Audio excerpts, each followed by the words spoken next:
Sunday evening BBC Three Counties Radio. It's Yasmeen here with you. Now, when I say the word hospice, how do you feel? What does it make you think? Well, recent research from Hospice UK shows that not enough people from BAME backgrounds seek out expert end-of-life care for a lot of reasons. Some say that it goes against their cultural and religious beliefs, and sometimes the language barrier can come into play as well. When people hear of hospices, frankly, they tend to think of it as a place to spend their last days, but they provide many other services as well. Lila Dhokia from Bedmond found herself seeking help from the Hospice of St Francis after she was diagnosed with stage 4 breast cancer in 2014. Well, Lila joins me in the studio now alongside community clinical nurse specialist Julie Scrutton, who supported her over the last 5 years. Thank you both so much for coming in. Thank you. Lila, can I start, because I was reading your story and I wanted to meet you because I thought, my goodness, you have been through so much. Let's go back to when you were first diagnosed in 2014. Where were you at in your life? I think you'd recently retired, hadn't you? Yes, I retired in December. Mm-hmm. And at the age of 65, I retired. And were you looking forward to retirement, or were you one of these people that was dreading it? No, I was looking forward to retiring and travel with my husband. Yeah.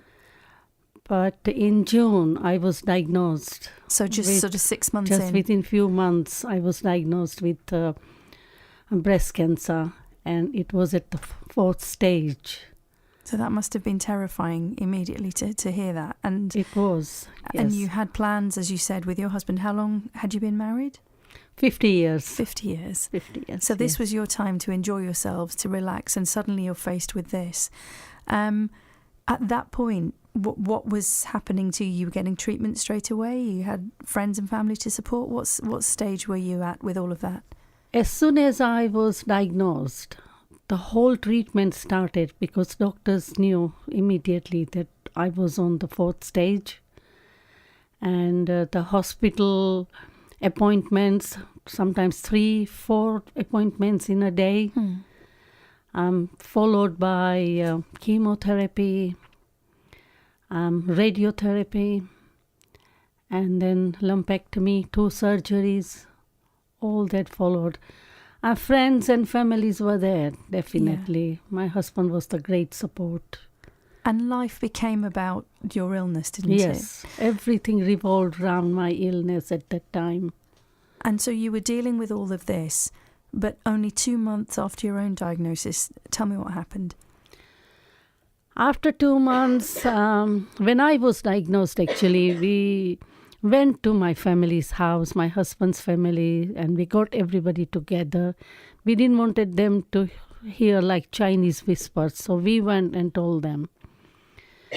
But did I know that a brother younger than me,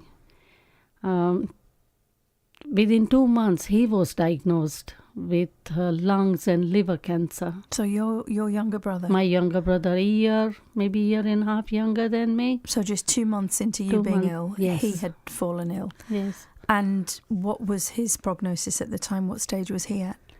He was very sick. Right. He was very sick. He was diagnosed in August, and by end of August. But unfortunately, he passed away in November.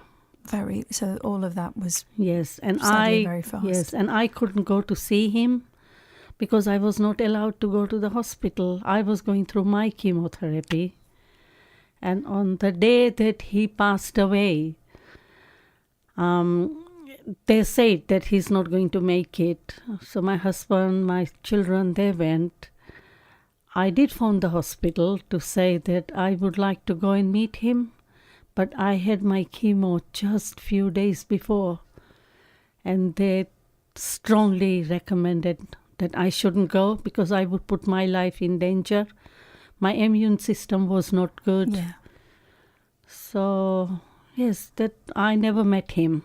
You didn't get to see him? No, I didn't. I didn't see him, and that's heartbreaking. Yes, and with all the odds, I did go to his funeral. Yeah. And at that time, I felt he snatched my ticket. Because you thought it should be you? It should be me. Yeah, we were making all the arrangements for me to go. We had talked to my children, family, everybody. I was just getting ready to go. Mentally, I was preparing myself. Because you were ill, but also because I suppose you were the older sibling. Yes, I'm the eldest in the family. And there my younger brother dies of cancer within just not even 6 months. So you have your own illness to deal with, you have your own grief to deal with. But I'm wondering, and I'm one of 4, I'm wondering if some part of you felt because you were the eldest that you, and of course this is nonsense, it's just what your brain does, but that you should have been able to do something. Yes. And even to this day, this guilt is there, that he left before me. And my sister-in-law, my youngest brother's wife, she died of cancer in following year in February. So within 6 months. You've lost 2. I lost 2. I'm looking at you and I know you're sitting here and you seem to have such a strong spirit, but I know the rest of the story because sadly that wasn't the only thing that then happened. So in dealing with all of this, Lila, and your treatment at this point, was it going well? Were you responding to the treatment? Yes, my treatment was going well. Yeah. I had a lot of outer support as well. Yes. So that was going okay. But then what happened? Then after my lumpectomy, after 2 surgeries, doctor said that I was clear of cancer. But I'm still under observation for another 5 years because of the stage it was. And we went to India. You and your husband? Me and my husband went on a pilgrimage. Mm-hmm. And within 3 weeks, he passed away in India. My heart goes out to you. In 3 weeks, so he died very suddenly? Yes, there was nothing wrong with him. We went up in Himalayas, and it was pilgrimage. Then we've got a little bed sit in Vrindavan. We came back and he had just little fever and we put it down to traveling. Yeah. Because change of climate, change of environment, all that. I had fever as well. Yeah. I was not that well. But he had fever, so we took him to the doctor. Doctor said, nothing serious. He's just a change of this climate. And maybe he's exhausted. And we have friends there. I called him in the evening. I said, he's not breathing properly. So we took him to the doctor in the evening. Doctor checked him and said, he's okay, nothing wrong. Just gave him some medication and asked us to go to the hospital again next day in the evening, gave us the appointment.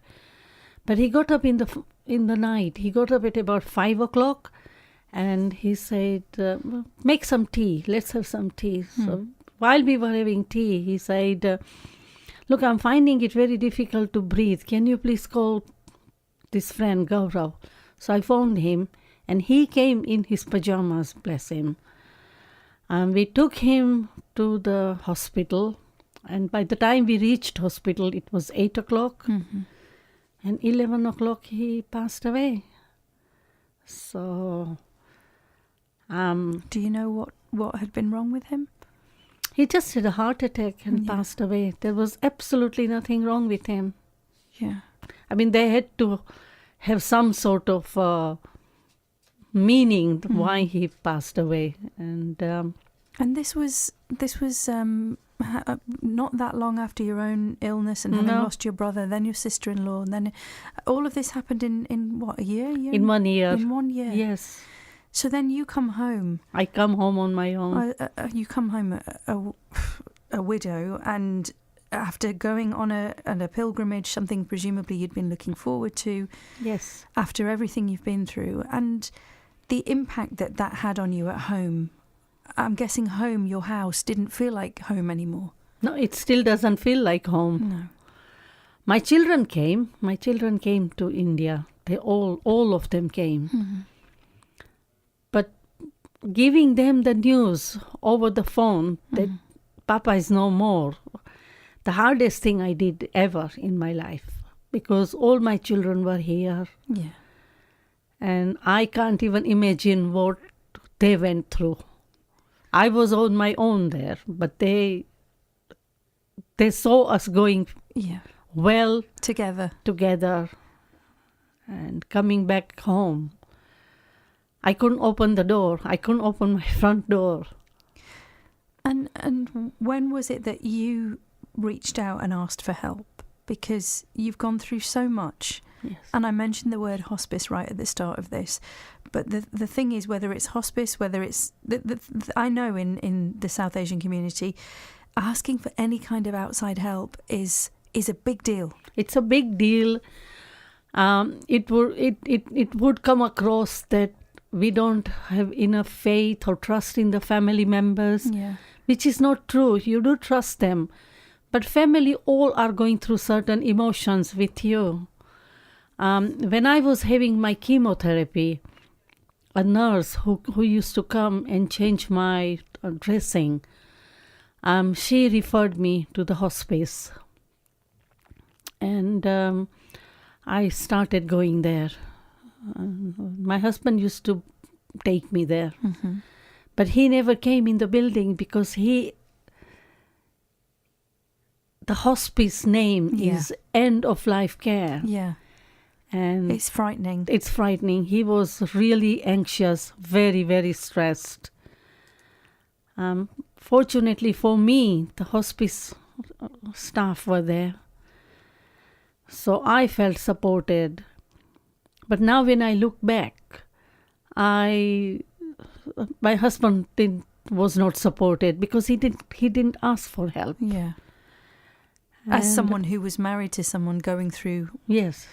And this is the thing is there is a community thing, if you like, about asking for help. There's a personal thing about asking for help. And I know this is not all men, but some men feel unable to ask for help. So all of this becomes very complicated. But for you, and Julie, I'll come to you in a moment, but for you, the irony is the hospice has been a lifeline. It has. If it wasn't for the hospice, I would have probably become very depressed because I was on the verge of going down. Yeah. And I have worked in mental health for a number of years, and I knew what was happening with me. You knew the signs. I knew the signs. And what kind of things were you able to do at the hospice, or what kind of help were they able to give you? Well, I think Julie will be able to tell more about this because they, especially Julie, stood up with me and to such an extent that I could phone her with my anxiety. If I was feeling low, without my appointment, there were times that I phoned her. And the support I got, professional support. I couldn't open my mail. I couldn't do so many things that was so normal with me. Yeah. You even wanted to sell the house, didn't you? Because you didn't want to be there. I didn't want it to be there. I just did not want it to be there at all. Everything was just closing. In the evening, everything just seemed that things were closing on me. The walls were closing around. Yes. And this was not about your children not being attentive or anything like that? No, bless them. Yeah. They have lost their papa. Yeah. They've lost almost everything in their life because they were very close to their father. And we have been a really good family together. Yeah. And I can't even imagine today that what they are going through even today because I'm so grief-stricken myself. Yeah. Although my spiritual upbringing, my spiritual life really gives me inner strength. But at times like this, when you've lost one after another... It's hard. Yes, and it seems that the whole life has just come to an halt. But the thing is, Lila, it hasn't, because what you're now doing is you're helping other people. And that's given you something, hasn't it? Because, yes. Am I right in thinking you go back to the hospice to help other people? I am going to be volunteering now because I speak several languages. Yeah. And now this is developing into my passion, that what I got, I would like to give it to somebody. The help. The help, yes, the because especially people from Asian background. Yeah. And we don't reach out. We don't reach out for help.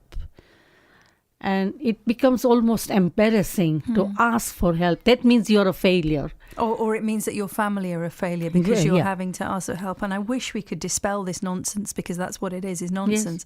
Yes. Lila, you are amazing. Julie, help me out here, because I'm just so overwhelmed by what Lila has gone through, and I know that you've seen it very much firsthand. Julie is a community clinical nurse specialist who supported Lila over the last 5 years. She's quite a woman. She's an amazing woman. I first met her when she came for support, really, through her breast cancer, and she's experienced so many losses. And we've looked at all sorts of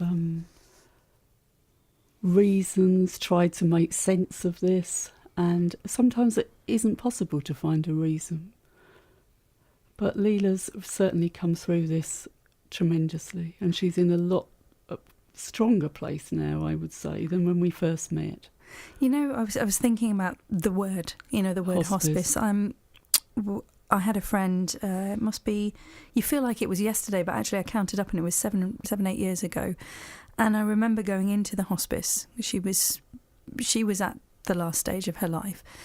And I remember saying there were 3 of us friends who would visit her, and the word, there is something about the word, because we're only taught it as like, oh, that's where you go when it's, that's it, when it's game over. And I remember feeling like I wanted to be there, and I was there for her, and I wanted to do that, but coming outside and thinking I need to gulp fresh air. And I mean, I'm openly admitting that, because I think that's the view a lot of people have, is like, if you go there, you're somehow tainted by it yourself. And I wouldn't think, the staff were absolutely amazing, but even I didn't realise it's not necessarily just a place to go when you're at the end of your life. No, absolutely not. I mean, obviously we do have an inpatient unit where people do go for some end-of-life care, but we see a lot of people in the community, and the Spring Centre, which Lila was seen at, we see a lot of outpatients, and a lot of those patients are not just cancer patients. They might have life-threatening illnesses. They also are people on curative pathways who need support through their cancer treatments, and psychological support with that as well. And that word support is so, you can't underestimate it. No. Going through something, and it's not just, I know we're talking about the BME community here, but it's not just we as, again, I'm sorry if I'm making a huge generalisation about all of us, but as Brits we find it hard to ask for help and to talk about this kind of thing. And we don't talk about death and dying, really, do we don't. as a society? Regular listeners will know that when I lost my dad, I went on a thing of saying we have to start talking about this, because there's a shame and embarrassment around grief, and there shouldn't be. Of course you're going to be heartbroken. Of course you're going to be grief-stricken. And I remember I even wrote about it, and they say, never read the comments. And I shouldn't have done, because there were a whole host of people saying, on the one hand, good on you for speaking out, but there were more people saying, well, you should just get over it and get back to work and be normal. And I don't know, you having worked in the environment, Julie, that you have, but why we're like that about these things. It's just because again, there's a sense of shame and embarrassment around it. I think also the point you made about fear, probably fear of coming to a hospice, because most people still associate a hospice as a place to die. And that does put off a lot of people, not just Asian people, but people in general. So I think we have to sort of change that perspective for people. And I think people like Lila will help that, because she has first-hand experience that it isn't just that kind of place, that actually coming into the Spring Centre for an appointment, there's quite a lot of happy people. It's not the depressing place that perhaps people think, oh, it's going to be all doom and gloom if I go to the hospice. And I think, Lila, it's probably not like that, is it? It's beautiful. Yeah. Yeah, the grounds are beautiful. It's really nice. And the most amazing thing, and I like about that, is that I go in there, and as soon as I get in there, I'm asked for coffee, tea, you sit down, and the atmosphere is so relaxed. It's a community, isn't it? No, the hospice itself. No, I mean, it feels like a community, yeah. yes. And like if you are sick inside, you are sick outside. And when somebody comes with that sympathetic tone, it puts you down. That's how I felt. Yeah. But going to hospice, they made me feel so comfortable that I used to sit there and think, am I really sick? I'm not sick. Wow. So they made me feel very comfortable. Well, you know, if that doesn't convince people that it's not all about doom and gloom. Yes. Julie, what would you say to people who have maybe been offered a hospice? As you say, that maybe it's not about necessarily end of life, but who are living with a life-threatening condition or who just want some help? Yes, I would say contact us, come and see us. This is their precious life, and we're there to help with that. I think the important thing is that when people come along for an appointment at the Spring Centre, initially they will see a nurse specialist for at least an hour's appointment, maybe longer. It's an opportunity to tell their own story, and we like to meet people where they are in that story. It's so important to tell your own story about what's happened to you and what's important. It's always important to ask people, what's been the worst thing for you? How have you coped with this? How can we help you cope? And sometimes it's questions that actually your family might find it really difficult to ask you. Absolutely. So yes. this is the one time yes. where actually outside help is the best help. Yes, because often families, although we support families at the hospice as well, we don't want to upset our families, do we? Sometimes we protect our children, and they don't want to upset you, so often things aren't said, whereas that time that we spent together was an opportunity to discuss everything in depth. Yes. And I can see what a positive impact it's had on you. Thank you both so much. Julie, thank you for coming in, and Lila, thank you so much for sharing your story. And I wish you the very best to both of you in future. Thank you so much. Thank you. Thank you.